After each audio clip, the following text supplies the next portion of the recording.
3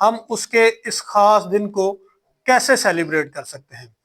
ہم دیکھیں گے اس کے اندر مختلف جو روایات ہیں، کلرز ہیں، ہم ان کے بارے میں بھی سیکھیں گے کہ آمد کے دنوں میں لوگ زیادہ پرپل کلر یوز کرتے ہیں۔ کون سا کلر کرتے ہیں؟ اکثر ہم نے دیکھا ہے چرچز کے اندر جو پرپل کلر کی کینڈلز بھی جلتی ہیں، کینڈلز جلاتے ہیں لوگ، اور پھر کچھ لوگ زیادہ بلو کلر کو یوز کرتے ہیں، نیلے رنگ کو، آسمانی رنگ کو۔ آپ نے اکثر دیکھا ہوگا کہ جو بشپ صاحبان ہیں انہوں نے پرپل کلر کی شرٹ پہنی ہوتی زیادہ، یا بلو کلر کی زیادہ پہنتے ہیں، اور یہاں پر جو ان کی بو لگی ہوتی ہے وہ بھی زیادہ پرپل کلر کی ہوتی ہے۔ پرپل کلر پتہ کس کو ظاہر کرتا ہے؟ پرپل کلر یہ بادشاہت کو کس کو ظاہر کرتا ہے؟ یہ بادشاہت کو، کیونکہ بادشاہ جو زیادہ کلر پہنتے ہیں وہ کون سا ہے؟ پرپل۔ اور جو بلو کلر ہے، نیلا آسمانی رنگ، وہ آسمان کو ظاہر کرتا ہے، یعنی وہ بادشاہ ہے اور آسمان کی بادشاہی اس کی ہے۔ میں نے پچھلے سال بھی آپ کو بتایا کہ یہ جو بلو کلر کے ہم نے کارٹن لگائے ہیں، پردے لگائے ہیں، اس کے پیچھے بھی مقصد ہے کہ یہ آسمان کو ظاہر کرتے ہیں کہ ہمارا جو آسمانی بادشاہ ہے وہ بہت جلد آنے والا ہے۔ پریز دی لارڈ۔ اور اس کے بعد ہم دیکھتے ہیں کہ ایک ریت ہوتی ہے، ابھی تو چرچ میں نہیں لگی، ہم لگائیں گے اگلے سنڈے، جو گول کلر کی ہوتی ہے اور جس کے اوپر گرین کلر کی وہ ساری جو ایک خوبصورت ہم دیکھتے ہیں کہ اس کو لگاتے ہیں جھالر، جسے آپ اردو میں کہتے ہیں، وہ لگاتے ہیں۔ وہ کیوں لگاتے ہیں؟ وہ گرین کلر ہی کیوں چوز کیا گیا؟ اس میں ہم گرین کلر بھی دیکھتے ہیں نا، گرین کلر جسے ہم کہتے ہیں یہ فار ایور ہے، ہمیشہ کے لیے۔ اکثر ہم دیکھتے ہیں کھجور کے بارے میں نے ایک میسیج آپ کو پچھلے دنوں ڈیلیور کیا کہ جو صادق ہے وہ کھجور کے درخت کی مانند ہے۔ تو کھجور کا درخت ہم دیکھتے ہیں، اس کو کیوں کھجور کے درخت کے ساتھ تشبیہ دی گئی؟ سارا سال ہرا بھرا رہتا ہے، اس کے علاوہ اس کے اندر لچک ہوتی ہے، اس کے اندر اس کی جڑیں، اس کے بعد اس کی جڑیں مضبوط ہوتی ہیں، اور اس کو بے شک آندھی ہے، طوفان ہے، اس کو کوئی فرق نہیں پڑتا۔ کھجور کے درخت کو، صادق کو کس کے ساتھ تشبیہ دی گئی ہے؟ اور یہاں پر ہم دیکھتے ہیں کہ گرین کلر کا جو ذکر ہے وہ ہمیں ملتا ہے کہ یہ سدا بہار، یعنی ہمیشہ یہ فریش رنگ ہے، یہ فار ایور ہے۔ گرین کلر کیا ہے؟ یہ فار ایور، ہمیشہ کے لیے۔ اس لیے گرین کلر کو بھی کچھ لوگ یوز کرتے ہیں، اور ریت کے اوپر بھی اس کو یوز کرتے ہیں، گرین کلر کو۔ اور ریت کو گول ہی کیوں ڈیزائن کیا گیا؟ میں نے پچھلے سال آپ کو بتایا تھا اس کے حوالے سے، اس کو گول ہی کیوں ڈیزائن کیا گیا؟ ریت تکون میں یا چورس کیوں نہیں ہے؟ اگر ہم اس کو تکون میں ڈیزائن کرتے تو اس کا کوئی نہ کوئی کونا ہوتا ہے، تکون کا کوئی نہ کوئی پوائنٹ ہوتا ہے نا، یہاں سے شروع ہوئی ہے، پھر یہاں پہ آئی، یہاں پہ آئی، اور یہاں پر ختم ہوگی۔ اسی طرح اگر اس کو چورس ڈیزائن کرتے تو اس کا بھی کوئی نہ کوئی کونا ہے، لیکن اس کو گول اس لیے ڈیزائن کیا گیا کہ اس کا نہ تو شروع کا پتہ چلتا ہے اور نہ اس کے ختم کا پتہ لگتا ہے۔ اسی طرح ہمارا جو بادشاہ ہے وہ بھی شروع اور آخر اس کا کوئی پتہ نہیں، وہ اینڈ اور وہ شروع اسی سے ہی ہے۔ پریز دی لارڈ کہہ سکتے ہیں۔ وہ ریت کو اس لیے ڈیزائن کیا گیا گول، تاکہ وہ کیا کرے، اس کے وہ ازلی اور ابدی بادشاہ، ہمیشہ شروع بھی اس کا ہے اور اینڈ بھی اس کا ہے، آج تک کسی کو نہیں پتا۔ اور اگر ہم دیکھیں ان کینڈلز کے حوالے سے تو کچھ چرچز کے اندر 4 کینڈلز لگائی جاتی ہیں ان 4 اتواروں کے اندر۔ پہلے اتوار وہ ایک کینڈل لگاتے ہیں اور اس کینڈل کا کلر پرپل، دوسرے اتوار تھوڑی لائٹ ہوتی ہے، تیسرے اتوار پھر اور لائٹ ہو جاتی ہے، اور چوتھے اتوار جو یعنی آمد کا آخری اتوار ہوتا ہے، یا 24 کی رات جسے آپ کہہ سکتے ہیں، 24 نائٹ، وہ کینڈل جو ہوتی ہے موم بتی وہ سفید رنگ کی لگاتے ہیں، یعنی ان کا ماننا ہے کہ یہ بادشاہ جس کا ہم انتظار کر رہے تھے اب اس کا انتظار ختم ہو گیا ہے، تو وہ ہمارے درمیان آ چکا ہے. پریز دی لارڈ. یہ ان 4 کینڈلز کے حوالے سے. اور اس کے بعد یہ جو 4 ہی کینڈلز کیوں لگاتے ہیں پتا آپ کو؟ 5ویں یا 6ٹھی کیوں نہیں لگاتے؟ 4 کینڈلز کیوں لگاتے ہیں؟ ہم دیکھتے ہیں کہ بائبل مقدس کے اندر جب پرانا عہد نامہ لکھا گیا تو ملاکی نبی پر آ کر اس کا اختتام ہوا، اور ملاکی سے بعد متی کی انجیل تک 400 سال کا عرصہ. کتنا؟ 400 سال کا عرصہ جس میں کوئی نبی نہیں آیا. یہ خالی تھا، یہ عرصہ خالی تھا. اس دوران کوئی نبی نہیں آیا، اور اس کے بعد اگر آیا ہے تو یسوع مسیح. تو یہ 4 کینڈلز اس 400 سال کے عرصہ کو ظاہر کرتی ہیں. پہلی کینڈل 100 سال، پھر دوسری کینڈل دوسرے سال کو، دوسرے 200 سال کو، پھر تیسری 300 سال کو، اور جو چوتھی کینڈل ہے وہ چوتھے 100 سال کو کیا کرتی ہے؟ ریپرزینٹ کرتی ہے. اور اس کے بعد 24 کی رات کو جب کینڈل وائٹ ہم جلاتے ہیں تو لکھا ہے اس کے بارے میں کہ وہ ازلی اور ابدی بادشاہ جس کا ہم برسوں سے انتظار کر رہے تھے وہ کیا ہے؟ ہمارے درمیان موجود ہوا ہے. سو یہ ہے ایڈونٹ سنڈے کا ایک شارٹ میسج کہ ہم اس کو کیوں سیلیبریٹ کرتے ہیں. کس کس کو سمجھ آیا اس کا؟ پریز دی لارڈ.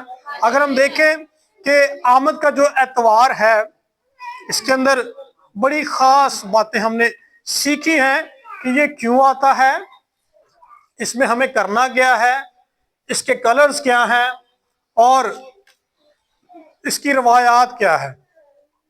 یہ چند ایک چیزیں ہم نے سیکھی کہ یہ ببلیکل اگر ہم دیکھیں اس کی انڈرسٹینڈنگ ہے تو وہ کیا ہے. بائبل ہمیں اس کے بارے میں کیا سکھاتی ہے؟ بائبل نے ہمیں بتایا، جو حوالہ ہم نے پڑھا، کہ بیابان میں پکارنے والے کی آواز آتی ہے کہ خداوند کی راہ کو کیا کرنا ہے؟ تیار کرنا ہے، اور اس کے راستوں کو سیدھا بنانا ہے. یہ جو آمد کے اعتبار میں ہمیں ایک میسیج دیا جاتا ہے کہ ہم نے بھی کیا کرنا ہے؟ اس کی راہ کو سیدھا کرنا ہے، اور اس کو تیار کرنا ہے، اور اس کے راستے ہم نے کیا کرنے ہیں؟ سیدھے کرنے ہیں، تاکہ جو ہماری 24 نائٹ 24 کی رات ہے اس دن تک ہم اپنے آپ کو مکمل طور پر تیار کر سکے، اور جو 25 کا دن ہے یعنی اس کی آمد کا دن، اس میں ہم اس دن کو بھرپور طریقے سے سیلیبریٹ کر سکے. کیونکہ جب تک ہماری تیاری نہیں ہوگی تو ہم اس کو کیسے سیلیبریٹ کر سکتے ہیں؟ ایک شخص نے اگر شادی میں جانا ہے، جس طرح میں نے بتایا، وہ کس کس کا ماننا ہے کہ وہ ہمارا دلہا ہے، وہ ہمیں لینے کے لیے آ رہا ہے؟ سب کا ماننا ہے نا. تو اگر دلہا لینے کے لیے آ جائے اور دلہن تیار ہی نہ ہو تو دلہا لے کے جائے گا؟ آج کل کی دلہنیں تو ہم جاتے ہیں اکثر نکاح کرنے کے لیے تو خادمین کو بڑا انتظار کرنا پڑتا ہے، دلہن ابھی تیار ہو رہی ہے، کہتے ہیں نا. تو کہتے ہیں جی بھائی صاحب تھوڑا سا ویٹ کرے اور دلہن ابھی تیار ہو رہی ہے.